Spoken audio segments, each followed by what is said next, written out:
Welcome again guys to my channel. This is Janel Idanyo. At sa video kong ito, update lang po tayo ulit guys regarding po sa MOVEit spot activation. Saan po ba ito matatagpuan?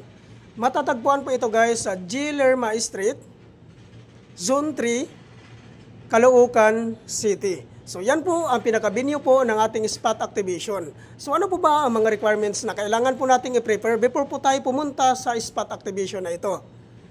Ang number 1 po dito na requirements guys, which is yung professional driver's license. Number 2, motorcycle ORCR. Number 3, 2020 and above motorcycle year model. Number 4, NBI clearance. Number 5, police clearance. At regarding naman po guys, kung wala po kayong mga NBI clearance, kung sakasakali po, resibo pa lang po ang hawak nyo, pwede naman po ito follow ang NBI. At tungkol naman po doon guys, sa mga hindi pa po nakapangalan sa inyo yung mga motor, ay kailangan nyo pong magdala ng authorization letter. Kailangan po guys, hingian nyo po ng one valid government IDC owner, ipotocopy nyo po, at papirmahin nyo po ng 3 beses. At regarding naman po sa mga sikanhan po na pagkabili ng kanilang mga motor, ay kailangan nyo lang pong magdala ng deed of sale. Kailangan po guys, nakanotarize po yon. Ayan po guys yan po lahat ang mga requirements na kailangan po natin i-prepare before po tayo pumunta sa spot activation na ito.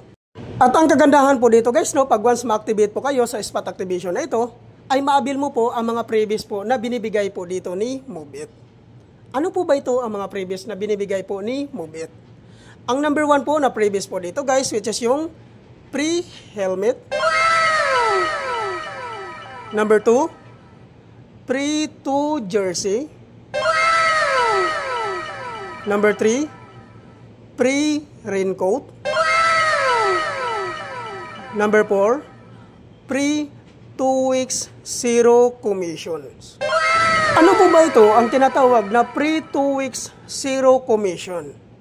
Ang ibig sabihin po nito guys, pag once ma-activate ka po dito sa spot activation na ito, at once mag-start ka na pong bumiyahe, ay hindi ka po kakaltasan ni MOVEit sa kanilang commission sa loob po ng 2 linggo. So, ayan po guys napakagandang panimula po nito dahil mapapasayo po lahat ng kikitain nyo dahil wala kang kaltas po sa loob po ng 2 linggo sa kanilang commission. Kaya po guys, huwag nyo na pong sayangin ang pagkakataon na ito. Kung ikaw po ay isang professional driver's license holders at gusto pong sumali sa programa na ito at gustong maging isang part ng MOVEit Rider, sumali na po kayo sa spot activation na ito. Uulitin ko lang po guys ang venue po ng ating spot activation po, matatagpuan po ito sa G. Lerma Street, Zone 3, Caloocan City. So yan po yung pinaka-exact location po ng ating spot activation. Sana po guys, malaking tulong po ito ang update ko na ito sa inyo at sana po hindi po kayo magsawang sumuporta sa aking YouTube channel at sa aking Facebook profile. Thank you for watching.